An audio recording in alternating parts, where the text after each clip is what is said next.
இதற்கிடையே நம்முடன் அரசியல் விமர்சகர் திரு ரவீந்திரன் துரைசாமி அவர்களும் இணைந்திருக்கிறார். திரு ரவீந்திரன் துரைசாமி, இப்ப கட்சியாக இந்த ஓபிஎஸ் அவர்களுடைய உரிமை மீட்பு குழு மாறி இருப்பது என்ன மாதிரியான ஒரு பலனை ஏற்படுத்தும் அப்படிங்கிறத நம்ம புரிஞ்சுக்கலாம். என்டிஏ கூட்டணிக்குள்ள ஓபிஎஸ் அவர்கள் வராரு அப்படின்னா அதிமுகவினுடைய முழு வாக்கு வங்கியும் அப்படியே ப்ரொடெக்ட் பண்ணப்படும் அப்படிங்கிறத இது விளக்குவதாக அமைதா? இதை எப்படி புரிஞ்சுக்கிறது? அதாவது அதிமுகவின் முழு வாக்கு வங்கி என்பது அதன் தன்மையை வைத்துதான் நாம் பார்க்க வேண்டும். அதன் தன்மை 2021ஆம் ஆண்டு மக்களவை தேர்தலில் இரட்டை தலைமையாக இருந்தது. ஒரு இலையில் ஓபிஎஸும் ஒரு இலையில் இபிஎஸும் இருந்தார்கள். குறிப்பாக வேலுமணி போன்றவர்கள் இபிஎஸ்ஐயும் ஓபிஎஸ்ஐயும் முன்னிறுத்தி ஓபிஎஸ்ஐ அழைத்து பல இலவச திருமணங்களை கொங்கு மண்டலம் கோவை மாவட்டத்தில் நடத்தி பெரும்பாலான தொகுதிகளில் வெற்றி பெற்று இரட்டை தலைமையில் சாதனை படைத்தார். ஆனால் அந்த இயக்கம் ஒற்றை தலைமை ஆன பிறகு 13 விழுக்காடு வாக்குகளை அதன் தன்மை மாறியதால் அந்த இயக்கம் இழந்திருக்கிறது.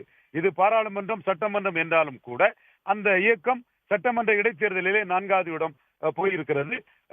பிரதமர் வேட்பாளர் இல்லாத கட்சிகளுக்கும் கீழே போயிருக்கிறது. பகுதி வாரியாக அந்த இயக்கம் மிகப்பெரிய பின்னடைவை சந்திச்சிருக்கிறது. சில பகுதிகளில் சற்று ஏற்றத்தையும் பெற்றிருக்கிறது. எனவே அதிமுகவின் தன்மை ஒற்றை தலைமை ஆனதில் பெரிய மாற்றத்தை அடைந்துள்ளது. இதனை எடப்பாடி பழனிசாமியும் உணர்கிறார். அவர் பொறுத்தவரையில் என் தலைமையில் என்னை முன்னிறுத்தி எடுத்த வாக்குகள், இதில் வேற யாருக்கும் பங்கு கிடையாது என்பதிலும் அவர் தெளிவாக தன் கருத்தை முன்னிறுத்துகிறார். எனவே எடப்பாடி பழனிசாமியை பொறுத்தவரையில் தனக்கு இணையாகவும் தன்னை விட சற்று உயரத்திலும் இருந்தவர்களை கட்சியில் சேர்த்து இணைப்பு என்பதற்கு அவர் தயாராக இல்லை. அவர் பாஜக அணியில் சேர்ந்திருப்பதற்கே அவர் டெல்லிக்கு போகும் முன்னுள்ள கூட்டத்தில் பேசியதே நான் தான் அதிமுக, இதனை ஏற்றுக்கொண்டு தான் நான் பாஜகவுடன் கூட்டணி வருவேன் என்ற கண்டிஷன் அடிப்படையில் தான் அவர் செயல்பட்டிருக்கிறார்.